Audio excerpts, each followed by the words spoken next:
जबकि ईरान की 3 बैलिस्टिक मिसाइलें मध्य इजराइल में सैन्य ठिकाने तेल नौफ बेस पर गिरी। वहीं कम से कम 2 बैलिस्टिक मिसाइलें गिलोत में इजराइल के मोसाद के हेडक्वार्टर के पास गिरी हैं।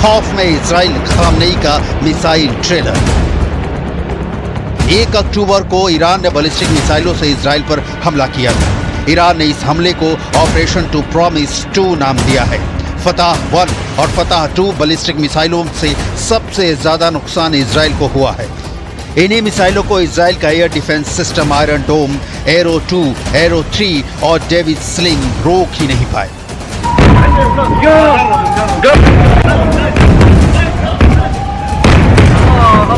ईरान के सुप्रीम लीडर अली खामनेई भी 4 अक्टूबर को दावा कर चुके हैं कि ईरान का मिसाइल हमला शानदार रहा है। लगभग 5 साल बाद हजारों ईरानियों के बीच में खामनेई ने ऐलान किया कि ये तो अभी इजराइल ने ईरान का मिसाइल ट्रेलर देखा है।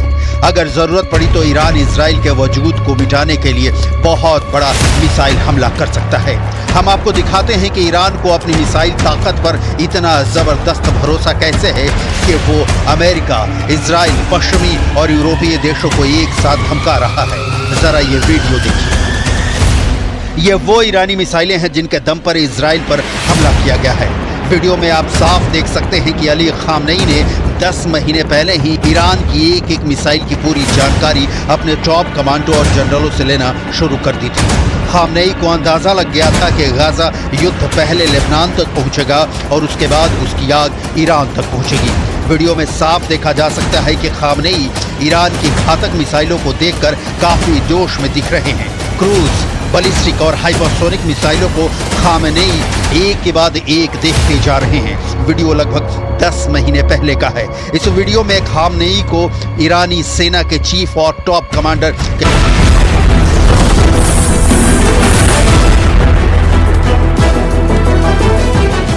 पतंजलि गोनाइल पवित्र गौमूत्र, अर्क एवं एंटीबैक्टीरियल जड़ी बूटियों से निर्मित।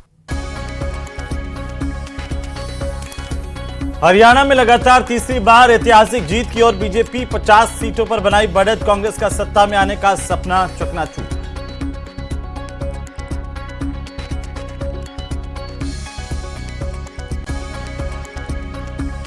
जम्मू कश्मीर में इंडिया गठबंधन को रुझानों में बहुमत, 48 सीटों पर कांग्रेस और नेशनल कॉन्फ्रेंस गठबंधन आगे, जम्मू रीजन में बीजेपी को बढ़त। तो चुनाव नतीजों पर बोले सीएम भजनलाल शर्मा, कहा हरियाणा को विकसित बनाना चाहती है जनता, राजस्थान उपचुनाव में बीजेपी की होगी जीत।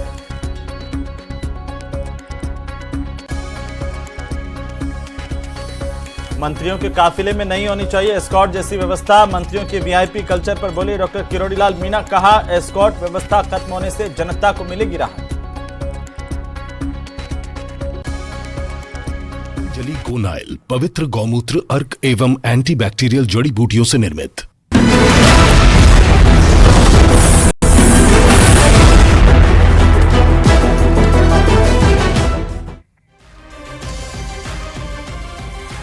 नमस्कार, स्वागत है आप सभी का। मैं हूं आपके साथ हेमंत कुमार। न्यूज 18 राजस्थान पर वक्त हो गया है 5 के प्रहार का, यानी कि आपके पसंदीदा डिबेट शो का। और आज हम बात करेंगे इलेक्शंस के नतीजों को लेकर, जहां जम्मू कश्मीर और हरियाणा में नतीजे घोषित किए जा रहे हैं। राजनीति में जो कहा जाता है वो होता नहीं है, और जो होता है वो कहा नहीं जाता, ऐसा लोग कहते हैं। आज ये कहावत हरियाणा के नतीजों पर सही साबित हो रही है। लगता है कि ये सिर्फ हरियाणा में ही हो सकता है, और इसीलिए कहते हैं कि जो प्रधान है हरियाणा, सुबह रुझान में कांग्रेस को बहुमत देने वाले नतीजे और दिन चढ़ने के साथ साथ बीजेपी के पक्ष में तब्दील होते गए ये आंकड़े। और हरियाणा के 57 साल के इतिहास में पहली बार कोई पार्टी लगातार तीसरी बार सत्ता के सिंहासन पर काबिज होने की तैयारी कर रही है। इसके पीछे कई फैक्टर हैं, जिनमें पीएम मोदी की नीतियों पर जनता की मुहर लगना माना जा रहा है, जाति की जलेबी में कांग्रेस का उलझना माना जा रहा है। हरियाणा में बीजेपी की जीत की चर्चा इसलिए भी ज्यादा हो रही है क्योंकि सभी एग्जिट पोल में कांग्रेस को बहुमत के करीब बताया गया था, कांग्रेस की लहर बताई गई थी, लेकिन ये लहर जनता ने धराशायी की। और ऐसा इसलिए क्यों हुआ, इस पर अभी सोचने विचारने की बात है, लेकिन जनता ने एंटी इनकम्बेंसी के दावों को दरकिनार कर दिया, बीजेपी को फिर से सत्ता की चाबी सौंप दी। आज प्रदेश की सबसे बड़ी डिबेट में इसी पर हम करेंगे चर्चा, लेकिन पहले देखिए छोटी सी।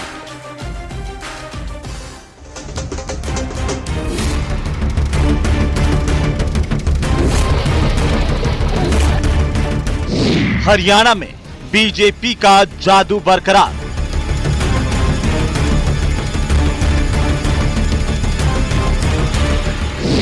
पूर्ण बहुमत के साथ सरकार बनने के आसार।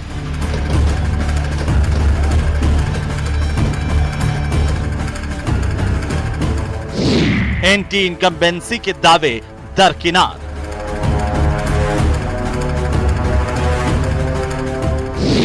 पीएम मोदी की नीतियों पर लगी मुहर। दिल से धन्यवाद करता हूं और अपने लोकप्रिय प्रधानमंत्री, विश्व के नेता आदरणीय नरेंद्र मोदी जी, ये पूरा का पूरा श्रेय मैं आदरणीय मोदी जी को देता हूं। राहुल का आरक्षण वाला दांव फिर। हरियाणा में बीजेपी की हैट्रिक।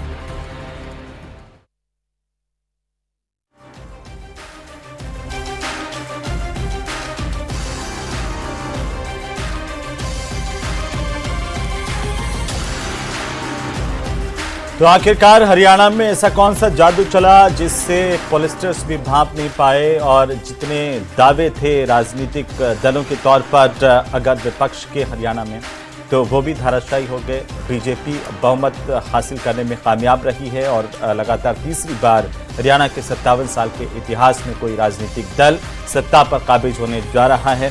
इसी को लेकर के आज हम सबसे बड़ी चर्चा करेंगे। हमारे साथ में दो खास मेहमान, सबसे पहले परिचय करवा दूं। हमारे साथ में सीबी यादव, प्रवक्ता कांग्रेस पार्टी के, और राकेश गोयल हमारे साथ हैं, राजनीतिक विश्लेषक के तौर पर। आप दोनों का बहुत स्वागत है। कुछ और मेहमान भी हमारे साथ जुड़ते जाएंगे, उनको भी लेंगे, लेकिन सीबी यादव साहब, पहले आप इसे शुरुआत करते हुए कि आखिरकार हरियाणा में ऐसा क्या हुआ कि आपकी मेहनत, आपके दावे सब कुछ धरातल पर उतरते दिखाई नहीं दिए हैं। निश्चित तौर पर ही ये अपने आप में एक विश्लेषण का विषय है। इस पे जरूर पार्टी मंथन करेगी, हम सब लोग इस पे मंथन करेंगे, लेकिन ऐसा भी नहीं है। अगर आप आंकड़ों को देखें तो वोटिंग परसेंटेज आप देखेंगे हेमंत जी, कोई अंतर नहीं है। 39.8% बीजेपी का है, 39.7% कांग्रेस का, जो मैं इलेक्शन कमीशन का डेटा देख रहा हूँ, कोई ज़्यादा ये नहीं है। और उसमें जो बीजेपी की बी टीम खड़ी करती है बीएसपी को, जो दूसरे छोटे छोटे पार्टियों को खड़ी करती है बीजेपी, और वो सारा फाइनेंस वगैरह उन्हीं की तरफ से होता है। अगर उनका परसेंटेज अगर ये घटा दिया जाता है तो वो परिणाम जस्ट उल्टा हो जाता है। तो भारतीय जनता पार्टी की ये रणनीति रहती है, और हम केवल और केवल भारतीय जनता पार्टी से चुनाव नहीं लड़ रहे होते हैं, हमेशा इस बात को कहते हैं। हम इस बात से भी चुनाव लड़ते हैं कि जो भारतीय जनता पार्टी का इलेक्टोरल बॉन्ड का एक बहुत अथाह भंडार पैसा है, उससे भी हम चुनाव लड़ते हैं। दूसरी तरफ भारतीय जनता पार्टी का जो सत्ता का दुरुपयोग है, उससे भी हम चुनाव लड़ते ही हैं। इलेक्शन कमीशन पे मैं ऐसा नहीं कहूंगा, वो विश्लेषण का विषय, लेकिन ये जरूर है कि इलेक्शन कमीशन की जो कार्यप्रणाली रही है, चाहे वो डेट बदलने को रही है, चाहे दूसरी चीजें रही है, चाहे आज जिस तरह से रिजल्ट में वो बिल्कुल धीमा गति करते हैं, हमेशा इसी इलेक्शन कमीशन की कार्यप्रणाली एक संदेह के घेरे में है। तो हम चुनाव कई संस्थाओं से लड़ते हैं, लेकिन फिर भी कोई बहुत ऐसा नहीं है कि कोई बहुत निराशाजनक परिणाम है। वोटिंग परसेंटेज के हिसाब से लगभग उसी जगह है। ये जरूर है कि हमारे जो अपेक्षित परिणाम है वो परिणाम नहीं थे, हमको इस अपेक्षा काफी ज्यादा थी। इससे शायद first past the post system में ये 1-2% का जो डिफरेंस अगर इधर से उधर हो जाता है, तो क्या मुख्य कारण अभी तक आपको क्या लग रहा है यादव साहब? क्योंकि देखिए, जो पूरा का पूरा हरियाणा का वो इलाका है जिसे हम अहिरवाल दक्षिण हरियाणा बोलते हैं, वहां पर कुल मिलाकर के 28 विधानसभा की सीटें आती है। वहां पर भी बीजेपी की बढ़त सबसे ज्यादा देखने को मिल रही है। यादव वोट बैंक वहां पर ज्यादा है, दलित वोट बैंक वहां पर ज्यादा है। तो आपको लगता है कि ये जो जातियां जाटों के खिलाफ लामबंद होती हुई नजर आई, जाट वर्सेस अदर सब हो गया? नहीं, ये कहना तो जल्दबाजी होगा, क्योंकि अभी चूंकि अभी इस परिणामों का एनालिसिस बहुत गहराई से करना पड़ता है। अचानक से एकदम से हम कोई इस पे किसी निष्कर्ष पर पहुंच जाए ये उचित नहीं है। लेकिन फिर भी जो एक पूरा जनता के भीतर माहौल था, भारतीय जनता पार्टी के विरुद्ध एक माहौल था, नरेंद्र मोदी जी का कहीं कोई बड़े होर्डिंग्स पे नाम, कहीं फोटो जो केवल उन्हीं की फोटो हुआ करती थी, इस बार चुनाव में नहीं थी, क्योंकि भारतीय जनता पार्टी खुद भी मान के चल रही थी कि ये बड़ी हार होने वाली है और इसका जो है क्रेडिट नरेंद्र मोदी जी को नहीं जाए। पोस्टर में तो आपके भी सिर्फ फोटो के अलावा किसी के ज्यादातर फोटो पोस्टर में गायब थे, आपके बड़े नेताओं के, कुमारी शैलजा के, हमारी कांग्रेस क्या जी कांग्रेस में भी देखिए पोस्टर वाली बात अगर आप करें तो उसमें कांग्रेस के भीतर भी एक लगातार एक बात उठती रही कि क्या ये जो हरियाणा के अंदर हुड्डा कांग्रेस और कांग्रेस दोनों के बीच में गुटबाजी, ये तमाम चीजें देखिए कैसे चुनाव से पहले कुमारी शैलजा को लेकर के अपशब्द बोलते हुए वीडियो वायरल हुआ, कैसे आपके हरियाणा के ही कांग्रेस के दफ्तर में बाकी नेताओं की फोटो गायब थी, सिर्फ हुड्डा के परिवार की फोटो, हुड्डा की फोटो, और कैसे ये भी हमने देखा ना कैसे कि सुरजेवाला के बेटे के प्रचार करने बिल्कुल हुड्डा नहीं गए कई जगह पर इस तरह। क्या मैं जानना चाह रहा हूँ कि दरअसल क्या ये गुटबाजी कांग्रेस को ले डूबी? जी बोलिए।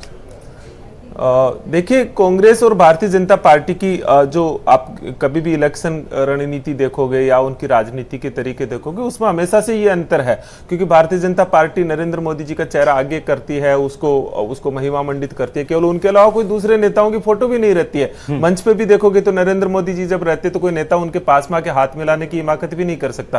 कांग्रेस पार्टी एक अलग तरह की डेमोक्रेटिक पार्टी है, जहां सभी नेताओं की बराबर की सहभागिता होती है। मैं खुद हरियाणा के चुनाव में ऑल इंडिया कांग्रेस कमेटी की तरफ से था, नहीं सभी की लगभग बराबर सी रहती है। कांग्रेस पार्टी एक सामूहिक नेतृत्व सभी पोस्टर बैनर में भी दिखेगा, ये सब चीजें रहती है। लेकिन आप केवल एक ही चीज क्यों देखते हो? जम्मू कश्मीर में भारतीय जनता पार्टी किस तरह से दावे कर रही थी, कह रही थी बड़ी अमन शांति हो गई, 370 से लोग बड़े खुश हो रहे हैं और वहां पे राज्य का दर्जा छीन लिया, उससे भी बड़े खुश हो रहे हैं। आप देखेंगे जम्मू कश्मीर में बिल्कुल पूरी तरह से भारतीय जनता पार्टी का एक ये था कि जो वहां के लोगों को जिस तरह से वो प्रेशराइज किया, वहां राज्य का दर्जा छीना गया, जहां प्रताड़ित किया गया, वहां आतंकवाद की घटनाएं लगातार बढ़ रही थी, उन सब का परिणाम अगर आप देखोगे तो इन चुनावों को ओवरऑल देखोगे तो भारतीय जनता पार्टी के विरुद्ध है ये पूरा जनादेश। आप हरियाणा में भी उनका वोट परसेंटेज का ओवरऑल कम हुआ है। मतलब यादव साहब कमाल की बात है कि आप ये मान नहीं रहे हैं कि कांग्रेस के लिए आत्ममंथन का समय है, वक्त है, और अगर कोई 10 साल तक पार्टी राज कर रही है, उसकी इनकम्बेंसी को आप अगर धरातल पर नहीं उतार पाए तो ये तो कांग्रेस की ही हार है ना सर। मैंने हेमंत जी ये बात शुरू में ही बोल रहा हूं इस बात को कि हम लोग आत्ममंथन करेंगे, इसका विश्लेषण करेंगे, लेकिन आत्ममंथन और विश्लेषण में बैठ के किया जाता है। ये कोई मैं यहाँ एज ए बैठ के एक प्रतिनिधि के तौर पर अचानक से आपसे कुछ कंक्लूजन पे पहुंच जाऊं, कोई पार्टी अचानक से अपने कंक्लूजन पे नहीं पहुंचती है। निश्चित तौर पर हम आत्ममंथन करेंगे इस पे, और क्या कारण रहे तो उनको भी खोजबीन करेंगे उस पर जी, और वो करना भी चाहिए। लेकिन यादव साहब कई बातें तो मोटे तौर पर सबको नजर आती ही है कि आखिरकार जमीन के ऊपर क्या हो रहा है, भीतर क्या हो रहा है। नहीं। लेकिन मैं आता हूं सर। राकेश गोयल साहब, आप कैसे देख पा रहे हैं हरियाणा में तीसरी बार बीजेपी की सरकार की बात करें, हम उसमें तब भी नहीं जा रहे थे। जी सबसे पहले मैं और मेरा सवाल सीधा क्या देखिए सर, मेरा सवाल सीधा क्या हरियाणा के अंदर तीसरी बार बीजेपी सरकार और अभी भी मोदी असरदार? बिल्कुल हेमंत जी, तीसरी बार भाजपा की सरकार बनने जा रही है, इसमें कोई संदेह नहीं है। मैं पहले भी डिबेट में कह चुका था, मुझे जिस तरीके के एग्जिट पोल दिखाए जा रहे थे मैं उससे कतई इत्तेफाक नहीं रखता था।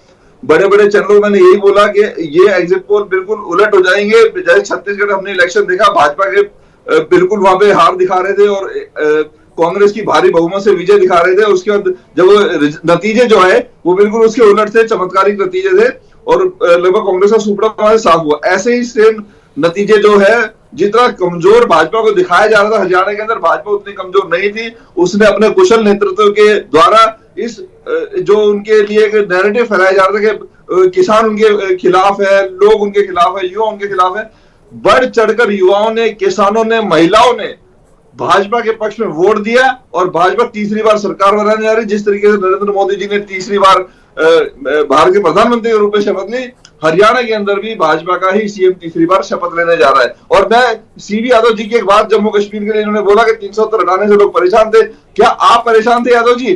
पूरा हिंदुस्तान इस बात से खुश था। आप इस तरीके की नकारात्मक बातें करते हैं, अगर ये बातें इलेक्शन के टाइम पे आप हरियाणा में करते तो शायद इतनी सीटें भी आपको नहीं मिलती जितनी अब मिली है। शिव यादव साहब, आज जम्मू कश्मीर के अंदर टूरिज्म बढ़ चुका है। कोई 2.5 करोड़ से ज्यादा टूरिस्ट जम्मू कश्मीर के अंदर घूमने जा रहा है। मैं आपको थोड़ा सा रोक रहा हूं। कांग्रेस पार्टी की प्रेस कॉन्फ्रेंस है, जयराम रमेश क्या कुछ कह रहे हैं, थोड़ा सा सुन लेते हैं, वापस लौटते हैं फिर। जहां पर भी कांग्रेस की बीजेपी से सीधी लड़ाई होती है, वहां पर कांग्रेस उनको नहीं हरा पाती, अलायंस के साथ ही हरा पाती है। और हरियाणा में आपको लगता नहीं कि इनफाइटिंग का नुकसान हुआ? 16 आपके सिटिंग विधायक जो है वो चुनाव हारे हैं, उस पर क्या कहेंगे आप? हरियाणा के बारे में जो कुछ हमें विश्लेषण करना है ज़रूर हम करेंगे, पर पहली बात, हमें इलेक्शन कमीशन तक जो शिकायतें आ रही हैं अलग अलग ज़िलों से, वो पहुंचाना है। हमने क्या किया, क्या नहीं किया, गलती कहाँ हुई, इसका विश्लेषण ज़रूर होगा, इस पर चिंतन ज़रूर होगा, बहस ज़रूर होगी, एक समिति का भी गठन होगा। ये प्रथा रहा है कांग्रेस पार्टी में, और सबसे बातचीत करके ही ये विश्लेषण होगा। पर अभी विश्लेषण का वक्त नहीं है। अभी सबसे महत्वपूर्ण बात यह है कि हमसे जीत छीना गया है, तंत्रों का दुरुइस्तेमाल हुआ है, दुरुपयोग हुआ है, और लोगों की जो भावना थी, और सबने ये महसूस किया कि जमीनी हकीकत बदलाव के पक्ष में था, परिवर्तन के पक्ष में था, और आज वो परिणाम जो आया है उसको नहीं दर्शाता। तो प्राथमिकता हमारे लिए ये है, विश्लेषण जरूर होगा। जम्मू के बारे में जो आपने सवाल किया, तो सुन रहे थे कांग्रेस पार्टी की तरफ से जयराम रमेश, उन्होंने कहा कि हमसे जीत छीनी गई है। यादव साहब, फिर जो है जब भी हार जाओ ठीकरा फोड़ दो ईवीएम पर, ठीकरा फोड़ दो संस्थाओं पर, लेकिन यह नहीं देखोगे कि हरियाणा के अंदर जितने भी प्रदेशाध्यक्ष आए अभी पिछले 10 साल में, कुमारी शैलजा, उदयभान खुद, और उनको किसी को भी हुड्डा गुट ने कार्यकारिणी तक नहीं बनाने दी। क्या आज आप इसको कह सकते हैं, जो सवाल बाकी लोग उठा रहे हैं कि संगठन की कार्यकारिणी नहीं बनाने देना, एक परिवार के हाथ में कमान आ जाना, और वहां पर लगातार ये कहा जा रहा था कि हुड्डा कांग्रेस अलग है और कांग्रेस अलग है, अब कैसे जीतेंगे बताइए?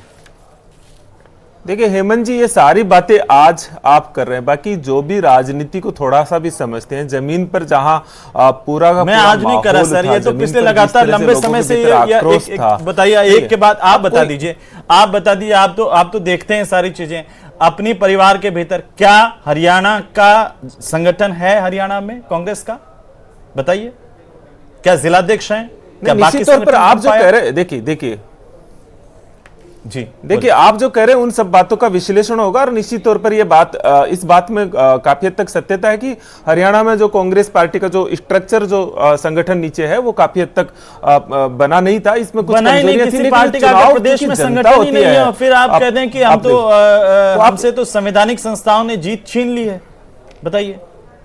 नहीं, देखिए ये चीज आप कभी भी दो चीजों को आप ओवरलैप नहीं कर सकते हो हेमंत जी।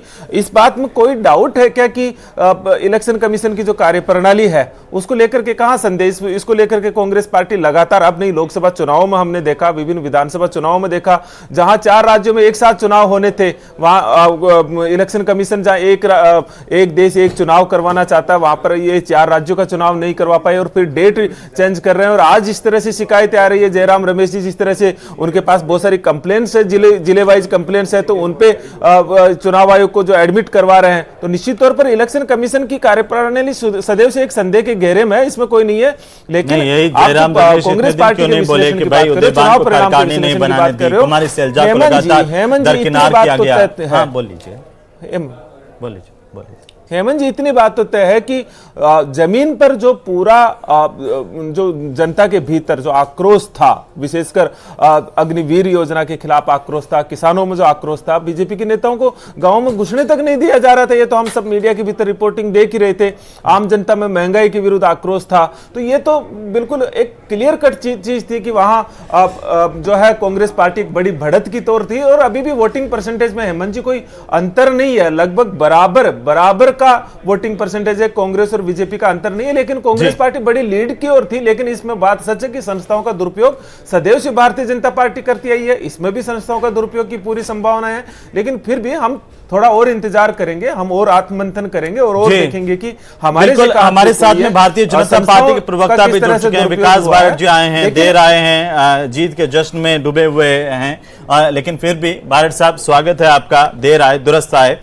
सवाल यह है कि कांग्रेस आप पर यह आरोप लगा रखी है कि ईवीएम को लेकर के और संवैधानिक संस्थाओं के दुरुपयोग को लेकर के।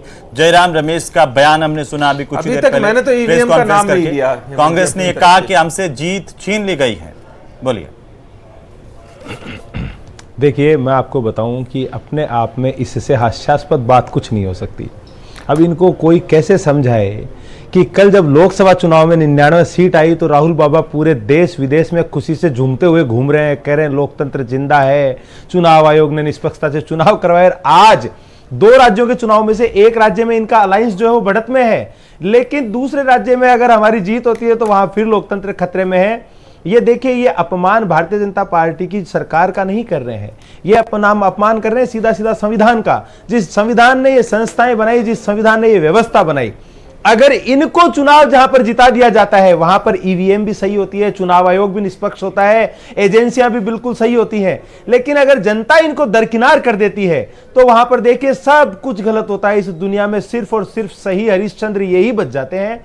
ये भारत देख रहा है और कहीं ना कहीं मानता हूं मैं इन्हीं नीतियों का और इन्हीं कार्यशैलियों का परिणाम जो है वो इनको जनादेश के रूप में विगत 3 चुनाव में, जब राजस्थान, छत्तीसगढ़ और एमपी में इनको हार का मुंह देखना पड़ा, और आज जब हरियाणा के अंदर इनकी ये स्थिति हुई, और देखिए जम्मू कश्मीर में भी डबल डिजिट में भी सीटों तक नहीं पहुंच पा रहे हैं, तो ये स्थिति कहीं ना कहीं इनके इन्हीं कार्यकलापों की वजह से है। ये नहीं मानेंगे कि किस प्रकार इन्होंने हरियाणा की दलित की बेटी कुमारी सैलजा को दरकिनार किया, किस प्रकार अपने राष्ट्रीय अध्यक्ष जो कि एक दलित थे खड़गे जी, उनको एक सभा दी और युवराज की सभाएं जगह जगह करवाई।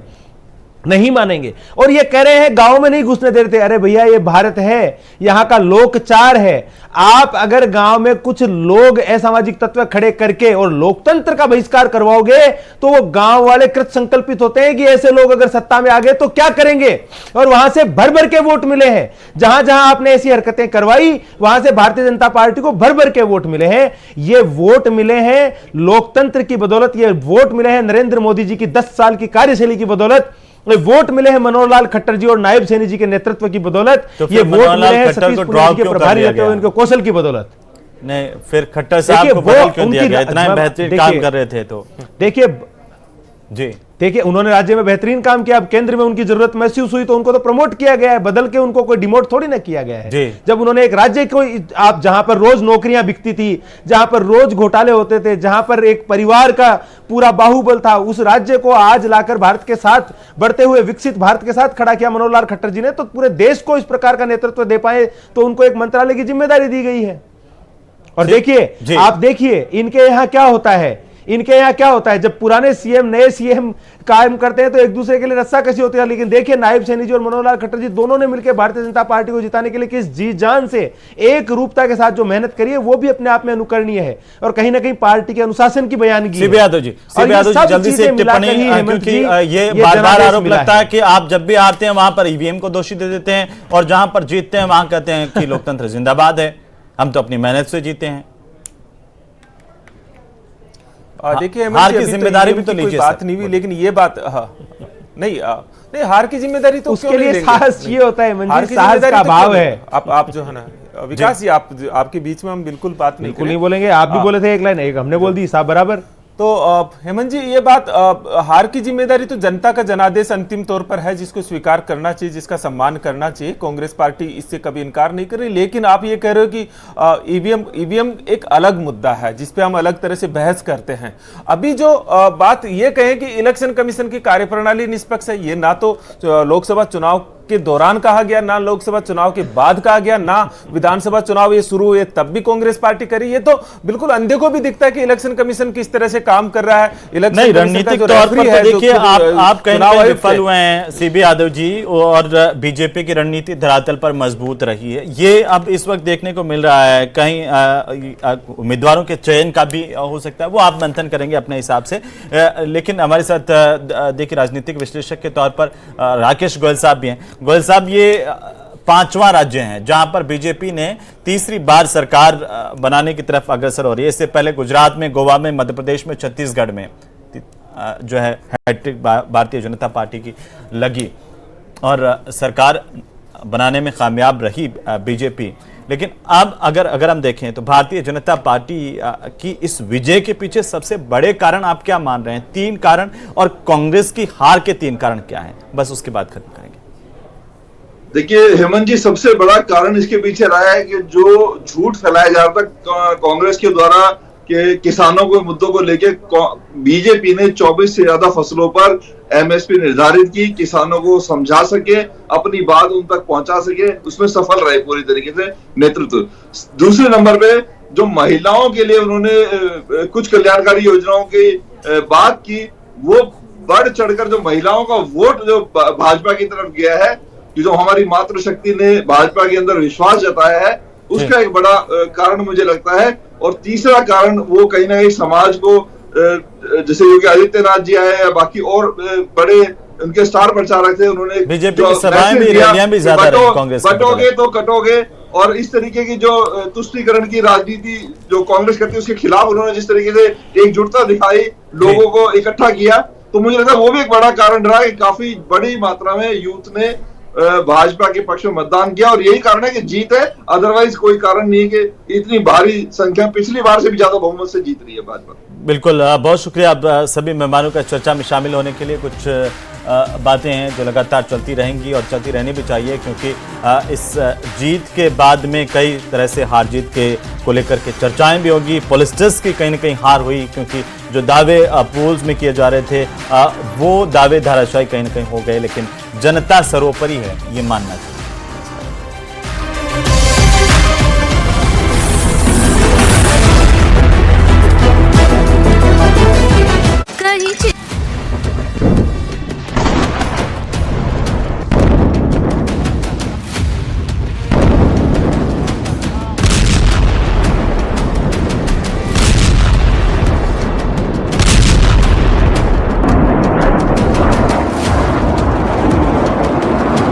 I have a message for the tyrants of Tehran. If you strike us, we will strike you. There is no place in Iran that the long arm of Israel cannot reach, and that's true of the entire Middle East.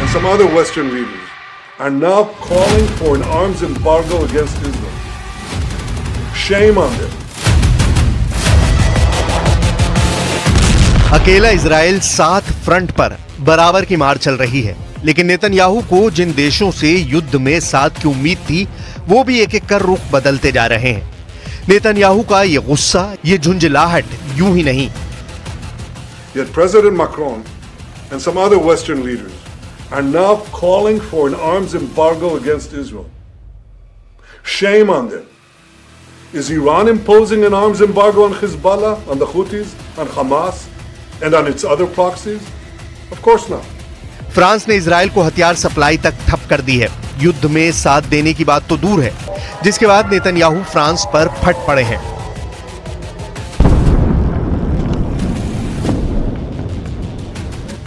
Yet President Macron and some other Western leaders are now calling for an arms embargo against Israel. Shame on them. Is Iran imposing an arms embargo on Hezbollah, on the Houthis, on Hamas, and on its other proxies? Of course not. Macron को खरी खोटी सुनाने भर पर बात खत्म नहीं हुई है। ब्रिटेन ने सिग्नल दिए हैं कि इजराइल का साथ देने की ताकत फिलहाल उसमें नहीं। ब्रिटिश पीएम कीर स्टारमर ने इजराइल से संयम की अपील की है।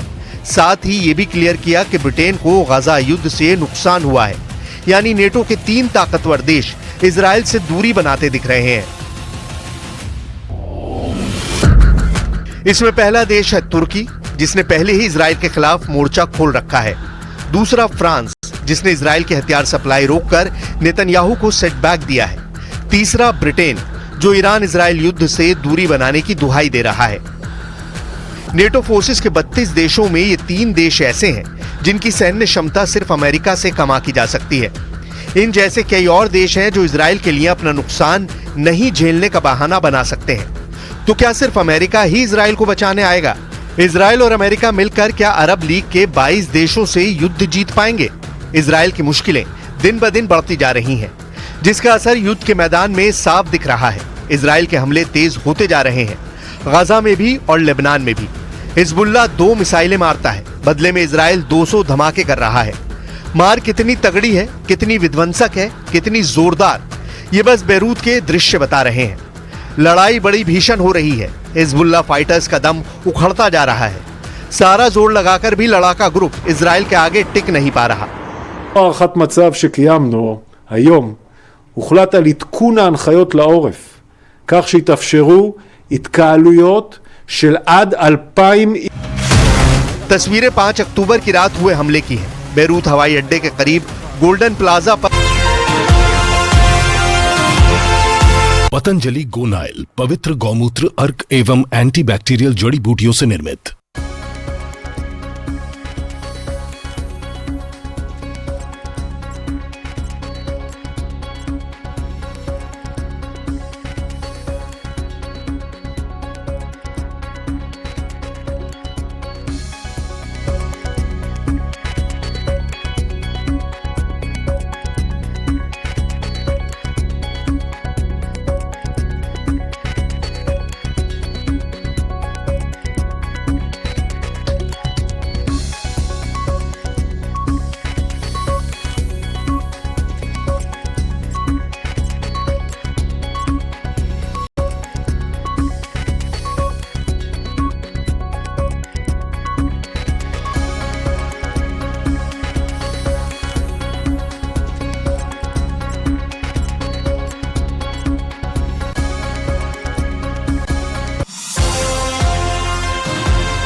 हरियाणा का दंगल, बीजेपी का मंगल। एक अकेला सब पर भारी, नरेंद्र मोदी जी, नरेंद्र मोदी जी। ये खेल है, बॉल कभी इधर लेकिन गोल हम मारेंगे। तीसरी बार बीजेपी की जीत लगातार। लोगों के चेहरे बोल रहे थे, कांग्रेस हवा में उड़ रही थी। देखते देखते बदली हरियाणा की तस्वीर, और 5 सीटों में ही पूरा खेल बदल भी सकता है। एग्जिट पोल फिर हो गए फेल। हरियाणा के रुझानों में कांग्रेस को बहुमत मिल रहा है। हरियाणा में बीजेपी अब आगे नजर आ रही है, 46 सीटों से रुझान है ये। एग्जिट पोल की तस्वीर हरियाणा में बदल गई। जो दिखाया वो नहीं हुआ, जो नहीं सोचा वो हो गया। एग्जिट पोल में कांग्रेस हरियाणा के रण में बम्पर जीत के साथ सरकार बना रही थी, लेकिन काउंटिंग शुरू हुई तो लगा एग्जिट पोल एग्जैक्ट साबित होंगे। जैसे जैसे वक्त बीता वैसे वैसे तस्वीर बदलती चली गई। हरियाणा के चुनाव ने 2023 की याद दिला दी। कैसे छत्तीसगढ़ को लेकर एग्जिट पोल में जो दिखाया गया था वो काउंटिंग के बाद बदल गया। यानी हरियाणा में हारने वाली बीजेपी ने जीत में बदल दी और कांग्रेस के जश्न पर पानी फेर दिया। कांग्रेस हवा में उड़ रही थी और भारतीय जनता पार्टी ने अपने कामों के आधार पर जनता से वोट मांगे और आज जो परिणाम आ रहे हैं, कांग्रेस की जगह तीसरे स्थान पर चली गई है। भारतीय जनता पार्टी शानदार विजय की ओर अग्रसर है। जैसे कि हमको उम्मीद थी, निश्चित रूप से भारतीय जनता पार्टी की पिछले 10 वर्ष की सरकार ने जो काम किया, यशस्वी प्रधानमंत्री के कार्य पद्धति का जो असर पड़ा है, और यही कारण है कि हरियाणा तीसरी बार भारतीय जनता पार्टी की सरकार बनने जा रही है। हरियाणा से लेकर एमपी तक जश्न का माहौल है, लेकिन बीजेपी के खेमे में जैसे ही नतीजों की तस्वीर बदली, वैसे ही कांग्रेस ने चुनाव आयोग पर सवाल खड़े कर दिए। सरकार से कंफ्यूजन है, कंफ्यूजन क्रिएट हो रहा है। डाटा अपडेट करा तो पहले शुरू से देखा तो डाटा अपडेट करें, और जैसे मैंने कहा ये खेल है, बॉल कभी इधर कभी उधर, लेकिन गोल हम मारेंगे। जी, सुबह तो ऐसा लग रहा था कि कांग्रेस को एक तरफा जीत मिलेगी। ये ना भूलें कि हरियाणा छोटा राज्य है, जनसंख्या के हिसाब से लगभग वहां 90 सीटें हैं, और 5-6 सीटों में ही पूरा खेल बदल भी सकता है। पिछले विधानसभा चुनाव में बीजेपी ने 40 सीटों पर जीत दर्ज की थी। इस बार आंकड़ा 50 के पास पहुंच गया है। उधर बीते विधानसभा चुनाव में कांग्रेस ने 31 सीटों पर जीत दर्ज की थी। इस बार सीटें थोड़ी बढ़ गई हैं, लेकिन बहुमत से बहुत दूर हैं। हालांकि इस बार क्षेत्रीय पार्टियों का जादू नहीं चल पाया। कुल मिलाकर हरियाणा में कांग्रेस के हाथ से सत्ता फिसल गई है और बीजेपी तीसरी बार सरकार बनाने जा रही है। Bureau report, news 18। और खबरों में आगे बढ़ेंगे। चुनाव के नतीजों के बाद आचार्य प्रमोद कृष्णम ने एक्स पर पोस्ट करते हुए कांग्रेस पर तंज कसा है। आचार्य प्रमोद कृष्णम का कांग्रेस पर तंज देखने को मिला। उन्होंने लिखा कि राम मंदिर का नाच गाना हुड्डा जी को ले डूबा है राहुल जी। उन्होंने कहा आप तो सच में बहुत ही बड़ी पनौती निकले हैं। तो ये एक्स पर ट्वीट किया गया है। एक्स पर पोस्ट करते हुए आचार्य प्रमोद कृष्णम ने बताया जा रहा है कि राहुल गांधी को पनौती बताया। उन्होंने कहा कि आप तो सच में ही बहुत बड़ी पनौती निकल चुके हैं, जो हुड्डा जी को भी ले डूबे। उन्होंने कहा कि राम मंदिर का नाच गाना नहीं चला।